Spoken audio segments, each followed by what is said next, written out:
வணக்கம். இலங்கை செய்திகளுடன் நான் நிரோஷன். விரிவான செய்திகளுக்கு முன் தலைப்புச் செய்திகள். வளிமண்டலவியல் திணைக்களத்தின் அத்தியட்சகரை பாதுகாப்பு அமைச்சில் மறைத்து வைத்துள்ளதாக ஐக்கிய மக்கள் சக்தி குற்றச்சாட்டு.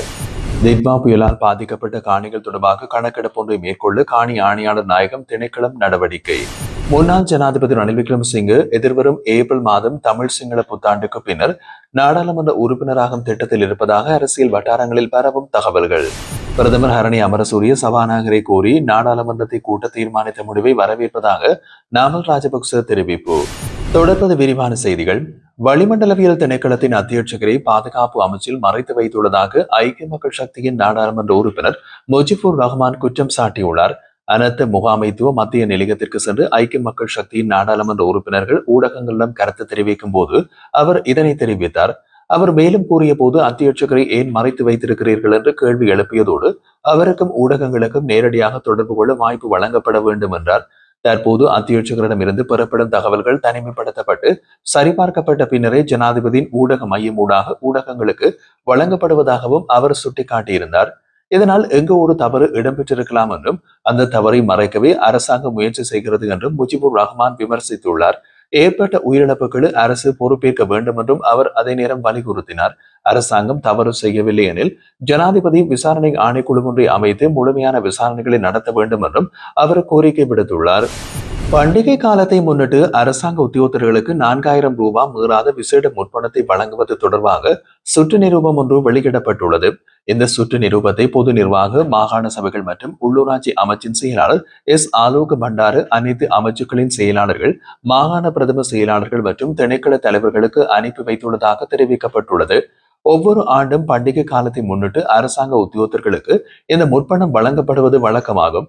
அதன்படி 4000 ரூபாவுக்கும் மிகைப்படாத இந்த முற்பட கொடுப்பனவு ஜனவரி மாதம் 1ஆம் தேதி முதல் பிப்ரவரி மாதம் இறுதி தருணம் வரை வழங்கப்பட வேண்டும். மேலும் இந்த முற்பண தொகை 8% வருடாந்த வட்டியுடன் 10 சமமான மாத தவணைகளில் அறவிடப்பட வேண்டும் என்றும் குறிப்பிடப்பட்டுள்ளது. நிர்வா புயலால் பாதிக்கப்பட்ட காணிகள் தொடர்பாக கணக்கெடுப்பு ஒன்றை மேற்கொள்ள காணி ஆணையாளர் நாயக திணைக்களம் நடவடிக்கை எடுத்து வருவதாக அறிவிக்கப்பட்டுள்ளது.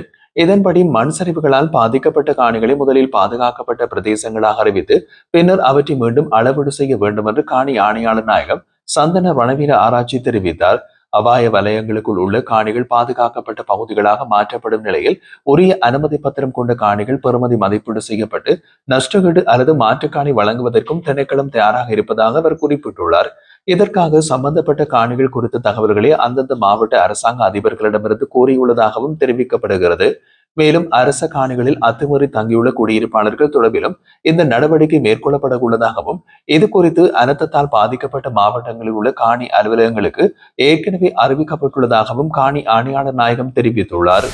இத்தாலி மற்றும் இலங்கைக்கு இடையே சாரதி அனுமதி பத்திரங்களை பரஸ்பரம் அங்கீகரிக்கும் இருதரப்பு ஒப்பந்தம் புதுப்பிக்கப்பட்டுள்ளதாக வெளிவிவகார, வெளிநாட்டு வேலைவாய்ப்பு மற்றும் சுற்றுலாத்துறை அமைச்சு அறிவித்துள்ளது. இதற்கான ஒப்பந்தம் இத்தாலியின் ரோம் நகரில் கையெழுத்திடப்பட்டது. இலங்கை அரசாங்கத்தின் சார்பில் இத்தாலிக்கான இலங்கை தூதுவர் சத்யா ரோட்ரிகோவும், இத்தாலி அரசாங்கத்தின் சார்பில் வெளிவிவகார அமைச்சு மற்றும் சர்வதேச ஒத்துழைப்பு தொடர்பான பிரதியமைச்சரும் அரசு செயலாளருமான மரியா திரிபோடியும் ஒப்பந்தத்தில் கையெழுத்திட்டனர். 2021ஆம் ஆண்டில் இந்த ஒப்பந்தம் காலாவதியானதை தொடர்ந்து இரு நாடுகளின் மோட்டார் போக்குவரத்து அதிகாரிகளுக்கும் இடையில் நடைபெற்ற பேச்சுவார்த்தைகள் நிறைவடைந்ததை அடுத்து இந்த ஒப்பந்தம் மீண்டும் புதுப்பிக்கப்பட்டுள்ளது. இந்த ஒப்பந்தத்தின் கீழ் இரு நாடுகளிலும் நிரந்தர வதிவிடத்தை பெற்றுள்ள நபர்கள் தமது செல்லுபடியான சாரதி அனுமதி பத்திரங்களை மாற்றிக்கொள்ள வசதியை பெறுகின்றார்கள். முதன்முறையாக 2011ஆம் ஆண்டு கையெழுத்திடப்பட்ட இந்த ஒப்பந்தம் 2016ஆம் ஆண்டில் புதுப்பிக்கப்பட்டதோடு தற்போது மீண்டும் நடைமுறைக்கு கொண்டு வரப்பட்டுள்ளது. இதன் மூலம் குறித்த நாடுகளில் வசிக்கும் பிரஜைகள் 6 வருட காலப்பகுதிக்குள் எழுத்து மூலம் மற்றும் செய்முறை பரீட்சைகளுக்கு தோன்றாமல் தமது சாரதி அனுமதி பத்திரத்தை மாற்றிக்கொள்ள முடியும். இது குறிப்பாக இத்தாலியில் வசித்து பணியாற்றும் இளைஞர்களுக்கு பெரிதும் பயனளிக்கும் என்று தெரிவிக்கப்பட்டுள்ளது. 5 வருட காலத்திற்கு செல்லுபடியாகும் இந்த ஒப்பந்தம் இரு நாடுகளாலும் அங்கீகரிக்கப்பட்ட பின்னர் 60 நாட்களுக்குள் நடைமுறைக்கு வரும் என்றும் ஒப்பந்தம் அமலுக்கு வந்ததும் இரு தரப்பினரும் அதனை அறிவிப்பார்கள் என்றும் அமைச்சு குறிப்பிட்டுள்ளது. முன்னாள் ஜனாதிபதி ரணில் விக்ரமசிங்கே எதிர்வரும் ஏப்ரல் மாதம் தமிழ் சிங்கள புத்தாண்டுக்கு பின்னர் நாடாளுமன்ற உறுப்பினராகும் திட்டத்தில் இருப்பதாக எதிர்க்கட்சிகளின் அரசியல் வட்டாரங்களில் இருந்து தகவல்கள் பரவி வருகின்றது. 2020ஆம் ஆண்டு நடைபெற்ற நாடாளுமன்ற தேர்தலில் தோல்வியடைந்தவர் 2021ஆம் ஆண்டு தேசிய பட்டியல் மூலம் மீண்டும் நாடாளுமன்றத்துக்குள் பிரவேசித்தார். பின்னர் 2022ஆம் ஆண்டு நாட்டில் ஏற்பட்ட அறக்கலைய போராட்டத்திற்கு பின்னர் ஸ்ரீலங்கா பொதுஜன பெரமுனவின் ஆதரவோடு நாட்டில் 8வது நிறைவேற்று அதிகாரம் கொண்ட ஜனாதிபதியாகவும் பொறுப்பேற்றார். கடந்த ஆண்டு நவம்பர் மாதம் நடைபெற்ற ஜனாதிபதி தேர்தலில் கடும் தோல்வியடைந்ததை தொடர்ந்து அவர் அரசியல் நடவடிக்கைகளில் இருந்து ஓரளவு ஒதுங்கியிருந்தார். இந்த நிலையில் ஊழல் குற்றச்சாட்டில் கைது செய்யப்பட்ட சம்பவத்தை அடுத்து மீண்டும் தீவிர அரசியல் செயற்பாடுகளில் ஈடுபட்டு வரும் ரணில் விக்ரமசிங்கே தமிழ் சிங்கள புத்தாண்டுகளுக்கு பின்னர் நாடாளுமன்ற அரசியலுக்கு திரும்பும் நோக்கில் அரசியல் நகர்வுகளை மேற்கொண்டு வருவதாக எதிர்த்தரப்புகள் தெரிவிக்கின்றன. வெள்ள அனர்த்தத்தால் கடுமையாக பாதிக்கப்பட்ட சிலாபம் மாவட்ட பொது வைத்தியசாலையை சுகாதார மற்றும் ஊடக அமைச்சர் நலிந்த ஜாதிச நேற்று பார்வையிட்டுள்ளார். வெள்ளத்தினால் வைத்தியசாலைக்கு 1200 மில்லியன் ரூபாவை மீறும் சேதம் ஏற்பட்டுள்ளதாக தெரிவிக்கப்பட்டது. இதையடுத்து 2 முக்கிய கட்டடங்களில் கட்டுமான பணிகள் விரைவுபடுத்தப்படும் என்றும் தற்போதைய வளாகத்தை விட உயர்ந்த வசதிகளோடு புதிய வைத்தியசாலை கட்டப்படும் என்றும் அமைச்சர் தெரிவித்தார். ஆய்வு விஜயத்தின் போது வெளிநோயாளர் பிரிவு, வாட்கள், மருந்தகம், அவசர சிகிச்சை பிரிவு, ஹீமோடயாலிசிஸ் பிரிவு, அறுவை சிகிச்சை பிரிவு, ஆய்வகம், இரத்த வங்கி, எக்ஸ்ரே மற்றும் சிடி ஸ்கேன் பிரிவுகள், மருத்துவர்கள் மற்றும் சுகாதார ஊழியர்களின் குடியிருப்புகள் உள்ளிட்ட அனைத்து முக்கிய பிரிவுகளையும் அமைச்சர் பார்வையிட்டார்.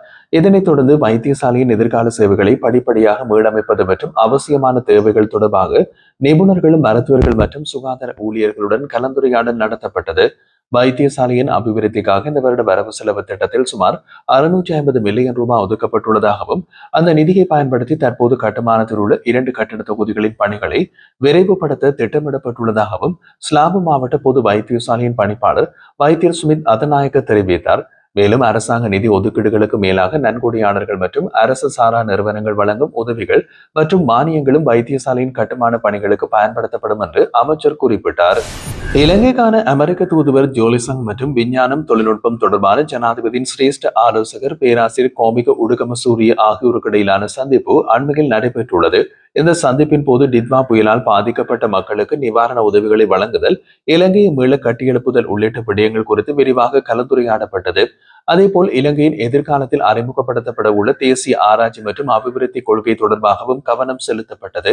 மேலும் செயற்பாடுகளை முன்னெடுப்பதில் இலங்கையும் அமெரிக்காவும் இணைந்து செயல்படுத்தக்கூடிய திட்டங்கள் குறித்து விசேடமாக ஆராயப்பட்டதோடு இலங்கைக்கு அமெரிக்க முதலீடுகளை ஈர்ப்பதற்கான நடைமுறைக்கு வழிமுறைகள் குறித்தும் கருத்து பரிமாற்றம் இடம்பெற்றதாக ஜனாதிபதியின் ஊடக பிரிவு தெரிவித்துள்ளது. தேசிய ஆராய்ச்சி மற்றும் அபிவிருத்தி கொள்கையின் கீழ் உயர்கல்வி மற்றும் தகவல் தொழில்நுட்பம், செயற்கை நுண்ணறிவு, AI, டிஜிட்டல் மயமாக்கல் உள்ளிட்ட நவீன துறைகளில் ஒத்துழைப்பை வலுப்படுத்துவதற்கான வாய்ப்புகளும் இதன் போது ஆராயப்பட்டுள்ளன.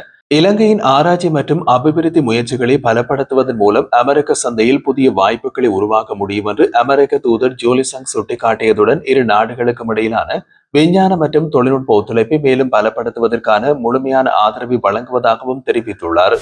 பிரதமர் ஹரணி அமரசூரிய சபாநாயகரை அணுகி நாடாளுமன்றத்தை கூட்ட தீர்மானித்த முடிவை வரவேற்பதாக நாடாளுமன்ற உறுப்பினர் நாமல் ராஜபக்ச தெரிவித்துள்ளார். இது குறித்து அவர் தனது எக்ஸ் சமூக வலைதள பதிவில் வெள்ளத்தால் பாதிக்கப்பட்ட பகுதிகளை தான் நேரில் பார்வையிட்ட போது கடந்த சில நாட்களாக வீடுகள், வாழ்வாதாரம் மட்டுமல்லாது உணவு மற்றும் சுத்தமான குடிநீர் போன்ற அடிப்படை தேவைகளையும் இழந்த குடும்பங்களை சந்தித்ததாக குறிப்பிட்டுள்ளார். இத்தகைய சூழ்நிலையில் பாதிக்கப்பட்ட ஒவ்வொரு சமூகத்திற்கும் தேவையான உதவிகள் விரைந்து சென்றடைவதை உறுதி செய்யும் பொருட்டு தற்போது நாடாளுமன்றத்தின் மேல் இருப்பதாக அவர் சுட்டிக்காட்டினார். மேலும் இது அரசியல் விவகாரம் அல்ல, மக்களின் வாழ்க்கை தொடர்பான விடயம் என்பதையும் அனைவரும் உணர வேண்டும் என்றும் தமது பதிவிலே நாமல் ராஜபக்ச வலியுறுத்தி கூறினார்.